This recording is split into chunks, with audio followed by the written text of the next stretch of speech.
Si vous voulez produire des reportages pour des chaînes de télévision, vous devez d'abord apprendre à bien tenir une caméra. Et vous devez aussi savoir utiliser un trépied. Il y a juste à glisser? Ouais. Ok. Entends-le. Et là, Tac. c'est que c'est bon. Parfait. Parfait. Action. La stabilité, c'est la base d'un reportage de qualité. Dans cette vidéo, je vous montre comment vous positionner, comment tenir votre caméra et comment utiliser un trépied pour obtenir des images nettes et professionnelles.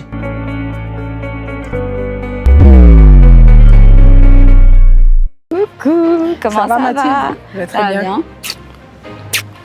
Bah écoute, je vais très bien. Alors, on va apprendre ensemble aujourd'hui, comme je t'ai dit, à tenir une caméra sans Ouais. trépied. Là, c'est Et pas un puis, moment que... Et puis avec aussi, non? C'est ça. Avec un trépied, ça va? Bah, franchement, ça va, j'ai trop hâte. Ça fait un moment que je cherchais à vouloir apprendre à être plus stable, en fait, dans les reportages.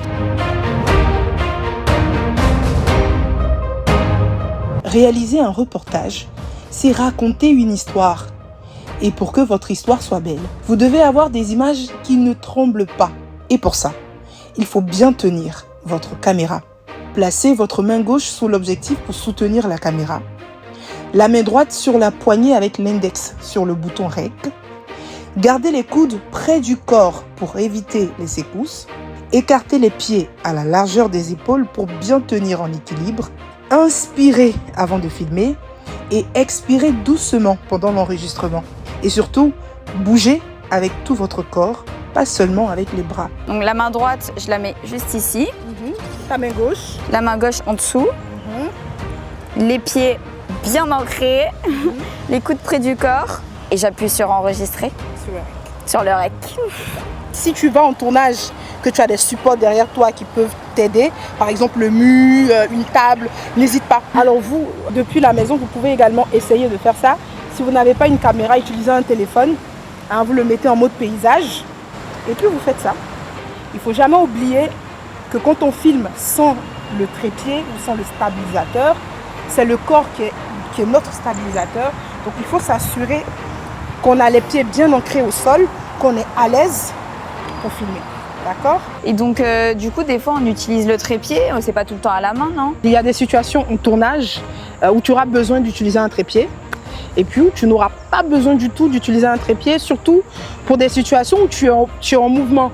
Tu vois, par exemple, tu suis une personne qui te montre son domaine. Tu ne peux pas à chaque fois déplier le trépied, prendre le trépied, replacer. Ça sera difficile. À ce moment-là, tu vas utiliser la caméra pour tourner et c'est ton corps qui devient un stabilisateur, tu vois. Et donc, c'est quand même utile le trépied pour les interviews. Tout à fait. Pour les interviews, pour les conférences de presse, on peut utiliser un trépied. Donc, tu pourrais me montrer quand même comment on utilise un trépied. J'aimerais bien savoir tout faire. Yes, c'est pour ça que je suis là, Mathilde. Donc vous voyez, ce n'est pas si difficile de manier une caméra pour réaliser un reportage. Alors, il existe plusieurs types de trépieds, mais leur rôle reste le même, stabiliser la caméra pour obtenir des images nettes, droites et professionnelles. C'est un trépied, donc c'est Ok. un support à 3 pieds. C'est Ok. justement pour ça qu'on l'appelle trépied. C'est pour avoir des images stables, notamment de manière facile, facile à comprendre. C'est pour avoir des images stables et on utilise ça pour faire des plans fixes. Alors, est-ce que tu connais les différentes parties ou ce qui compose un trépied? Bon, j'imagine déjà voilà, qu'elle a eu 3 pieds. Là, on pose la caméra. Mais bon, voilà, je te laisse me dire plus de détails. De manière générale, un trépied se compose de plusieurs parties. Les 3 pieds, ce sont eux qui donnent la stabilité au trépied. Vous pouvez les rallonger ou les raccourcir. Chaque pied est équipé de verrous pour bien les bloquer. La colonne centrale, c'est la partie du milieu entre les 3 pieds que vous allez voir sur certains trépieds. Elle permet de monter ou descendre un peu plus la caméra. Vous avez la tête du trépied.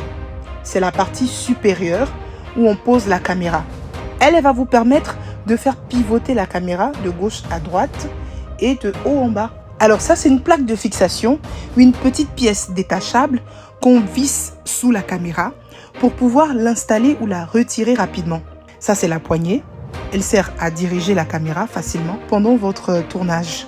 Ça, c'est le niveau à bulle. Donc, vous voyez cette petite bulle dans le cercle transparent. Elle va vous aider à vérifier si votre trépied est bien droit. Alors, si la bulle est au centre, ça veut dire que votre trépied, il est bien stable. Alors ça, ce sont les embouts des pieds. Ils permettent au trépied d'accrocher le sol sans glisser. Avant de filmer, écartez bien les pieds du trépied et n'oubliez pas de verrouiller chaque section. Et donc à chaque fois que tu fais comme ça, que tu déplaces ton trépied, il faut toujours t'assurer Ah, donc là, ça s'est changé. que tu as la bulle. Alors ce que vous devez retenir pour finir, un reportage, c'est une histoire. Un reportage, c'est une œuvre. Et dans notre métier, la stabilité en est la signature. Bah écoute Mathilde, c'est fini. J'espère que tu as appris beaucoup de choses. Bah ouais, j'ai appris. Franchement, c'était hyper instructif. Merci. La manière de tenir la caméra, d'être bien ancré dans le sol. Puis franchement, même avec le trépied, je savais pas du tout comment l'utiliser. Avec la petite bulle, je retiens tous ces jolis conseils et je vais pouvoir faire des jolis reportages, j'espère, maintenant. Bah écoute, ça a été aussi un plaisir pour moi voilà, de te montrer toutes ces petites choses. N'oubliez pas, depuis chez vous, il faut enregistrer les vidéos, il faut noter tout ce que vous entendez. C'est comme ça qu'on apprend à être un bon journaliste. J'ai pris beaucoup de plaisir à être avec vous, à être avec toi Mathilde. Portez-vous bien.